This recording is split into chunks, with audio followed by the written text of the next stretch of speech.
important thing flashing? Yeah. On Thursday, January the 31st, 2008, a judge sentenced Kevin Johnson to die by lethal injection for the murder of a Kirkwood police officer. A horrible death that happened to Sergeant McEntee. Kevin Johnson does not have to die the same death also. Throughout this speech, I will try and give you enough facts so that if you once were for the death penalty, after I finish, you will be totally against it. I would like to tell you why the death penalty is not needed in the United States. Capital punishment is often the subject of controversy. Opponents like myself argue that the death penalty often leads to the execution of innocent people and that the imprisonment, a lifelong imprisonment, is more effective and it costs less. Let's talk about the cost. It costs $20 million per injection. I ask you, is $20 million a little excessive? As you spend the time spending $20 million, one person is dead in 30 seconds. Also, on death row, if a person is sentenced to life in prison, the cost is $75,000 to $1 million to keep that person alive, depending on the life sentencing. That could be anywhere from 20 to 30 years. I would want my tax dollars going for the long haul more so than a mere 30 to 40 seconds.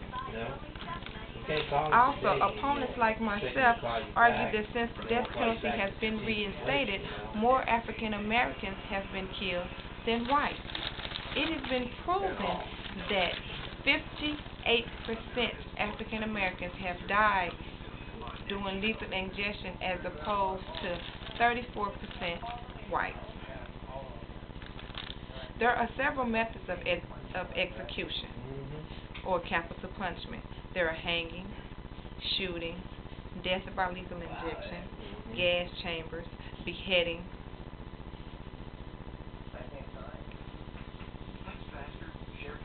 And the firing squad.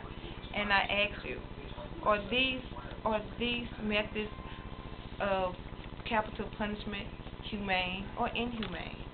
I think they're very inhumane. Now, we sentence people to jail for doing these same heinous crimes, but yet we do the same crime to them.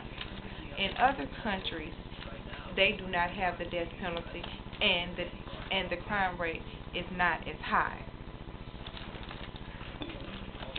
Newly available DNA has shown that some people on death row did not commit these crimes. Now, if you were sentencing someone to death row or to die by lethal injection, and then you later found out that that person did not commit the crime, who is truly at fault? Us or them?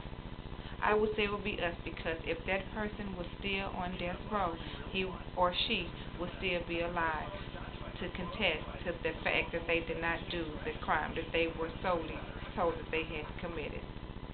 In conclusion, if at first you were for the death penalty, I strongly urge you that after hearing some of these facts that you are strongly and totally now against it. Thank you.